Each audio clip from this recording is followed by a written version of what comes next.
আসসালামু আলাইকুম রহমতুল্লাহি ওয়া আলহামদুলিল্লাহ, আমরা ধারাবাহিক দর্সে নিজামি ক্লাস শুরু করে দিয়েছি। ইতিপূর্বে আমরা কয়েকটা ক্লাস করে ফেলেছি। দর্সে কুদুরি থেকে আমরা ক্লাসগুলো করতেছিলাম। যেহেতু আল মুখতাসার লিল কুদুরি কিতাবের মধ্যে মাসআলা মাসাইলগুলো চমৎকারভাবে উল্লেখ করা হয়েছে। বিশেষ করে যে মাসআলাগুলো না হলেই না, ওই মাসআলাগুলো চমৎকারভাবে উপস্থাপন করা হয়েছে। পূর্বের ক্লাসসমূহের মধ্যে আমরা এই বিষয়গুলো উপস্থাপন করেছি। কুদুরি কিতাবটা কেন গুরুত্বপূর্ণ ওই বিষয়গুলো আমরা বলেছি। তো পূর্বের দরসের মধ্যে আমরা কুদুরি কিতাব সম্পর্কে বলেছি, মুসান্নিফ সম্পর্কে বলেছি, এবং একদম শুরু দিকে কিতাবুত তাহারাত পবিত্রতার অধ্যায় দিয়ে মুসান্নিফ রহমাতুল্লাহ আলাইহি শুরু করেছেন। তো লেখক প্রথমে উজুর যে ফরজগুলো আছে ওই ফরজগুলো নিয়ে আলোচনা করেছেন। তো আমরা সেখানে দেখিয়েছি যে উজুর কয়টা অঙ্গ ফরজ এবং কোন দলিলের ভিত্তিতে এগুলো ফরজ হয়েছে, ওই বিষয়গুলো আমরা প্রথম ওই দরসের মধ্যে উল্লেখ করেছি। পরবর্তী দরসের মধ্যে আমরা উল্লেখ করেছি উজুর মধ্যে কোন বিষয়গুলো সুন্নত, সুন্নত হিসাবে কোন কোন আমলগুলো আমরা উজুর মধ্যে করি এবং কোন হাদিসের আলোকে আমরা করি, ওই বিষয়টা আমরা দেখানোর চেষ্টা করেছি। আজকে এই দরসের মধ্যে আমরা দেখাবো উজুর মধ্যে কোন কাজগুলো করা মুস্তাহাব।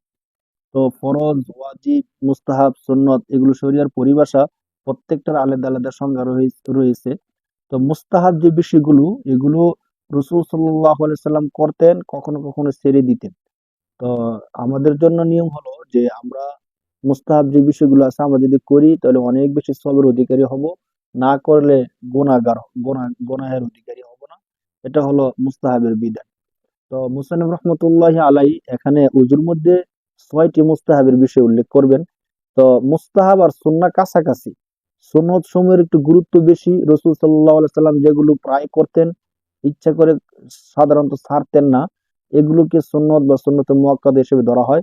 আর মুস্তাহাব যেগুলো রাসূল সাল্লাল্লাহু আলাইহি ওয়াসাল্লাম করতেন তবে কখনো কখনো ছেড়ে দিতেন। তো এই জন্য ফুকায়ে কেরামগণের পরিভাষা অনুযায়ী সুন্নত এবং মুস্তাহাব প্রায় কাছাকাছি। বাকি কিছুটা পার্থক্য করার কারণে আহ, লেখক মুস্তাহাব গুলোকে একটু আলাদা করে উল্লেখ করতেছেন। তো আল মুখতাসার লিল কুদুরির লেখক তিনি ৬টা মুস্তাহাবের কথা উল্লেখ করবেন। ৬টা মুস্তাহাবের কথা উল্লেখ করতে গিয়ে তিনি প্রথমে বলেন ওয়াস্তাহিব্বু লিল মুতাওয়াজ্জি আইয়ান ওয়াত তাহারাতা, যে উযুকারী ব্যক্তি যিনি উযু করবেন তার জন্য মুস্তাহাব হলো সে পবিত্রতার নিয়ত করে নেবেন। বিষয়টা একটু খেয়াল করি, পবিত্রতার নিয়ত করা মানে কি? আমরা যখন অজুর অঙ্গগুলো ধৌত করব, তো অনেক সময় আমাদের শরীরে ময়লা লাগলে বা ধৌত করার প্রয়োজন পড়লে আমরা এমনি হাত ধুই, পা ধুই, কুলি করি, এমনিই করি। তো এমনটা যেন না হয়, যখন উজু করব যেন পবিত্রতার নিয়ত করে উজু করি, যে আমি এখন এই অঙ্গগুলো ধৌত করতেছি আমি পবিত্র হওয়ার জন্য, এবং পবিত্র হয়ে আমি নামাজ পড়বো, কোরআন তেলাওয়াত করে ইবাদত করব, এমন একটা নিয়ত করে যেন আমরা পবিত্র হই। কারণ এই যে নিয়ত করা, প্রত্যেকটা কাজ এটা নিয়তের উপর নির্ভরশীল। আমি যে নিয়তে করতেছি ওই নিয়তের উপর আমার এই কাজটা নির্ভরশীল হয়। অনেক সময় দেখা যায় যে একটা কাজ ভালো নিয়ত করার কারণে সওয়াবের অধিকারী হয়ে যেতে হয়। যেমন কোনো ব্যক্তি ঘর তৈরি করতেছে থাকার জন্য, এটা তার তার ব্যক্তিগত চাহিদা পূরণ করতেছে, এবং জানালা তৈরি করতেছে বাতাস খাওয়ার জন্য। কিন্তু সে যদি এই নিয়ত করে জানালা তৈরি করে যে আমি ডান দিকে বা বাম দিকে জানালাটা এই জন্য দিতেছি যাতে করে আজানের আওয়াজটা আমার ঘরের মধ্যে সুন্দরভাবে প্রবেশ করে, তাহলে এই জানালা করার দ্বারা সে অনেক বেশি সওয়াবের অধিকারী হয়ে যাবে। সুবহানাল্লাহ। আর যদি নিয়ত না করতো তাহলে কিন্তু সে সওয়াব পেত না। আর আমরা যখন খাবার খাই তখন যদি আমরা এই নিয়ত করে খাবার খাই যে আমি খাবার খাইতেছি যেন আল্লাহর ইবাদত গুলো সুন্দরভাবে করতে পারি, যেন আমি শক্তি পাই, ওই শক্তি দিয়ে আমি আল্লাহর ইবাদত করব, জিহাদ করব, তখন খাবার খাওয়াটাও আমাদের জন্য অনেক বড় একটা ইবাদতের অংশ হয়ে যাবে।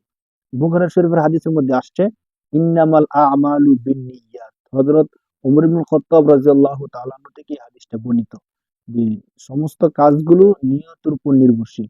এই হাদিসের আলোকেই মুসান্নিফ রহমতুল্লাহ আলাই বলেন ওয়াস্তাহিব্বু লিল মুতাওয়াজ্জি আইয়ামুত তাহারাতা, উযুকারী ব্যক্তির জন্য উত্তম হলো, মুস্তাহাব হলো সে যেন উযু করার শুরুতে অবশ্যই পবিত্রতার নিয়ত করে নেয়। এক নাম্বার। হুজুর ২ নাম্বার মুস্তাহাব হিসেবে মুসান্নিফ রহমতুল্লাহ আলাইহি উল্লেখ করতেছেন ওয়াস্তাওইবু রাসাহু বিল মাসহি, পূর্ণ মাথা মাসিহ করা। তো ১ নাম্বার বলছেন যে উযুকারী ওযুর শুরুতে পবিত্রতার নিয়ত করবে, এটা মুস্তাহাব। 2 নম্বর মুস্তাহাব বিষয় বলতেছেন যে ওযুর মধ্যে পূর্ণমাত্রা মাসা করা হলো মুস্তাহাব। ওযুর মধ্যে 4 ভাগের 1 ভাগ মাসা করা ফরজ। আমরা এর আগে দলিল সহ দেখিয়েছি যে আল্লাহ রাসূল সাল্লাল্লাহু আলাইহি সাল্লাম কপাল পরিমাণ মাসা করেছেন, আর কপাল হলো মাথার 4 ভাগের 1 ভাগ। এই দৃষ্টিকোণ থেকে 4 ভাগের 1 ভাগ মাসা করা ফরজ, আর পূর্ণমাত্রা মাসা করা হলো মুস্তাহাব বা সুন্নাহ। তো পূর্ণমাত্রা মাসা করা মুস্তাহাব কোন হাদিসের আলোকে? বুখারী শরীফের বাবু মাসহির রাসি মাররাতান, একবার মাথায় মাসাহ করা, এই অধ্যায়ের মধ্যে আসছে যে রাসূল সাল্লাল্লাহু আলাইহি সাল্লাম সুম্মা আদখালা ইয়াদাহু ফিল ইনা, রাসূল সাল্লাল্লাহু আলাইহি সাল্লাম অতঃপর হাতকে আবার পাত্রের মধ্যে রাখলেন। ফামাসাহা বিরাসিহি ফাআকবালা বিয়াদিহি, তিনি তার মাথা মাসাহ করলেন, হাতকে সামনের দিক দিয়ে নিয়ে গেলেন, ও আদবারা বিহা, পিছনের দিক দিয়ে নিয়ে গেলেন, অর্থাৎ হাতকে এভাবে সামনের দিক থেকে পিছনের দিকে নিয়ে গেছেন। তাহলে এইভাবে করলে পূর্ণমাত্রা মাসে হয়ে যায়। বুখারী শরীফের বাবুল মাসিহি মাররাতান, বাবু মাসহির রাসি মাররাতান, এই অধ্যায়ের মধ্যে এই হাদিসটি এসেছে। এই হাদিসের আলোকে পূর্ণমাত্রা মাসে করা মুস্তাহাব। 3 নম্বর মুস্তাহাব হিসেবে মুসান্নিফ রাহমাতুল্লাহ আলাইহি উল্লেখ করতেছেন ওয়ারাত্তাবুল ওযু ফায়াবদাউ বিমা বাদা আল্লাহু তাআলা বিযিকরিহি, তারতিব সহকারে ওযু করা। আমরা দেখব যে কোন দলিলের আলোকে তিনি কথাটা বলছেন। কোরআন শরীফের মধ্যে আল্লাহ পাক রব্বুল আলামিন তারতিব সহকারে ওযুর অঙ্গগুলো উল্লেখ করেছেন। কিভাবে? আল্লাহ তাআলা বলছেন ইয়া আইয়ুহাল্লাযীনা আমানু ইযা কুমতুম ইলাস সালাতি, হে মানুষ তোমরা যখন নামাজের জন্য দাঁড়াও, নামাজ পড়ার জন্য নিয়ত করো, তখন যদি তোমরা অপবিত্র অবস্থায় থাকো, ইলা সলাতি ফাগসিলু বুজুহাকুম, ফাগসিলু তোমরা ধৌত করো, বুজুহাকুম তোমাদের চেহারা, ওয়া আইদিয়াকুম তোমাদের হাত, ওয়ামসাউ বিরুসিকুম এবং মাসা করো তোমাদের মাথা, হ্যাঁ, ওয়া আরজুলাকুম এবং ধৌত করো তোমাদের পা। তো আল্লাহ পাক রব্বুল আলামিন এই যে ধারাবাহিকভাবে অঙ্গগুলোকে উল্লেখ করছেন, অতএব এই তারতিবে, এই ধারাবাহিকতায় ওযু করা মুস্তাহাব। হোসেন বলেন ওই রত্তাবুল ওযু, তারতিব সহকারে ওযু করা, ফায়াবদাউ শুরু করবে, বিমা বাদা আল্লাহু তাআলা বিযিকরিহি, আল্লাহ যে বিষয়ের দ্বারা শুরু করেছেন, অর্থাৎ ফাগসিলু বুজুহাকুম তোমরা তোমাদের চেহারা ধৌত করো। আল্লাহ তাআলা যেভাবে শুরু করেছেন ঠিক সেভাবে শুরু করবে, যেখানে শেষ করেছেন সেভাবে শেষ করবে। এই তারতিবে ওযু করা মুস্তানবির রাহমাতুল্লাহি আলাইহি বলেন মুস্তাহাব। 4 নম্বর মুস্তাহাব হিসাবে মুসান্নিফ রাহমাতুল্লাহি আলাইহি উল্লেখ করেন ওয়াত-তাওয়ালি। ওয়াত-তাওয়ালি এর মানে হলো ওযুর অঙ্গসমূহ এমন ভাবে ধৌত করা, এক অঙ্গ শুকিয়ে যাওয়ার পূর্বে অপর অঙ্গ ধৌত করে ফেলা। অর্থাৎ অঙ্গগুলো ধৌত করার ক্ষেত্রে এমন দেরি না করা যে এক অঙ্গ ধৌত করলাম আবার 2 ঘন্টা পরে আরেক অঙ্গ ধৌত করলাম, এমন যেন না হয়। ওযুর কথাগুলো আমরা যেখানে দেখছি রাসূল সাল্লাল্লাহু আলাইহি ওয়াসাল্লাম ওযু করছেন ধারাবাহিক ভাবে এবং এক অঙ্গ শুকিয়ে যাওয়ার পূর্বেই আরেক অঙ্গ ধৌত করে ফেলেছেন। হ্যাঁ, তো মুসান্নিফ রাহমাতুল্লাহ আলাইহি বলেন ওয়াত-তাওয়ালি, অর্থাৎ এক অঙ্গ শুকিয়ে যাওয়ার পূর্বে অপর অঙ্গ ধৌত করে ফেলা। তো এটা কোন দলিলের আলোকে মুসান্নিফ রাহমাতুল্লাহ আলাইহি বলছেন? একে তো হলো ওযুর যতগুলো হাদিস আছে সাহাবায়ে কেরাম থেকে রাসূল সাল্লাল্লাহু আলাইহি সাল্লামের, সবগুলো হাদিসের মধ্যে আমরা দেখছি যে প্রত্যেকটা হাদিসের মধ্যে এইভাবে আলোচনা করা হয়েছে যে এক অঙ্গ ধৌত করছেন, পর পর আবার আরেক অঙ্গ ধৌত করে ফেলেছেন। এমন হয় নাই যে এক অঙ্গ ধৌত করছেন এরপর আবার 3 ঘন্টা পরে আরেক অঙ্গ ধৌত করছেন, এমন হয়নি সাধারণত। তো এই হাদিসগুলোর আলোকেই বোঝা যায় যে এক অঙ্গ শুকিয়ে যাওয়ার পূর্বে অপর অঙ্গ ধৌত করে ফেলা মুস্তাহাব। 5 নম্বর সুন্নত হিসেবে মুসান্নিফ রাহমাতুল্লাহি আলাইহি বলতেছেন ওয়াবিল মায়ামিন, ওযুর অঙ্গগুলো ধৌত করার ক্ষেত্রে ডান দিককে প্রাধান্য দেওয়া।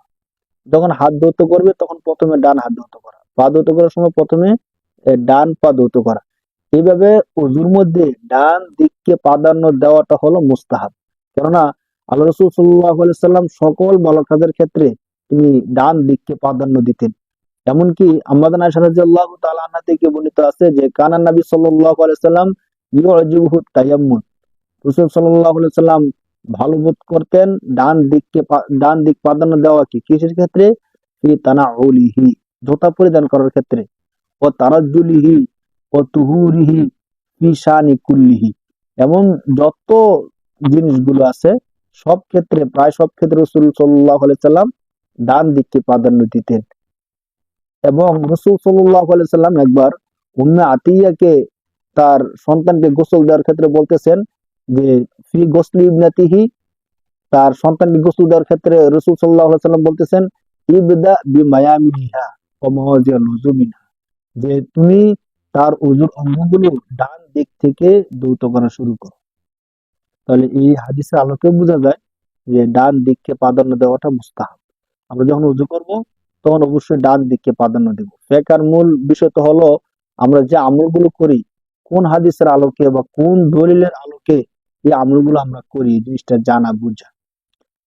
6 নম্বর মুস্তাহাব হিসেবে মুস্তাহাব রহমাতুল্লাহ আলাইহি বলতেছেন ওয়ামাসহুর রাকাবাতি, ওযুর মধ্যে আরেকটা জিনিস রয়ে গেছে, সেটা হলো গর্দান মাসহ করা। তো গর্দান মাসহ করা মুস্তাহাব। কোন হাদিসের আলোকে গর্দান মাসহ করা মুস্তাহাব? হযরত ইবনে ওমর রাদিয়াল্লাহু তাআলা আনহু থেকে যে আন্না নবী সাল্লাল্লাহু আলাইহি ওয়াসাল্লাম قال, রাসূল সাল্লাল্লাহু আলাইহি ওয়াসাল্লাম বলেছেন মান তাওয়াজ্জা ওয়া মাসাহা বিয়াদাইহি আলা উনকিহি, রাসূল সাল্লাল্লাহু আলাইহি ওয়াসাল্লাম বলেছেন যে ব্যক্তি ওযু করবে এবং ওয়া মাসাহা বিয়াদাইহি আলা উনকিহি, তার দুই হাত দ্বারা গর্দানকে মাসহ করবে, ওয়াকাল গল ইয়াউমাল কিয়ামা, কিয়ামতের দিন সে শিকল থেকে মুক্ত থাকবে। তাহলে এই হাদিসের আলোকে বোঝা যায় যে ওযুর মধ্যে গর্দান মাসহ করা মুস্তাহাব। আর গর্দান মাসহ করার অনেক উপকারিতা রয়েছে, আমরা জানি যে কয়েকজন বৈজ্ঞানিক বলেছেন যে মানুষের শরীরের মধ্যে যে মূল রগটা থাকে, মাথা এবং শরীরের মধ্যে সংযোগ স্থল হিসাবে রক্ত চলাচল করে, কখনো কখনো ঘাড়ের দিক থেকে এই রগটা গরম হয়ে যায়।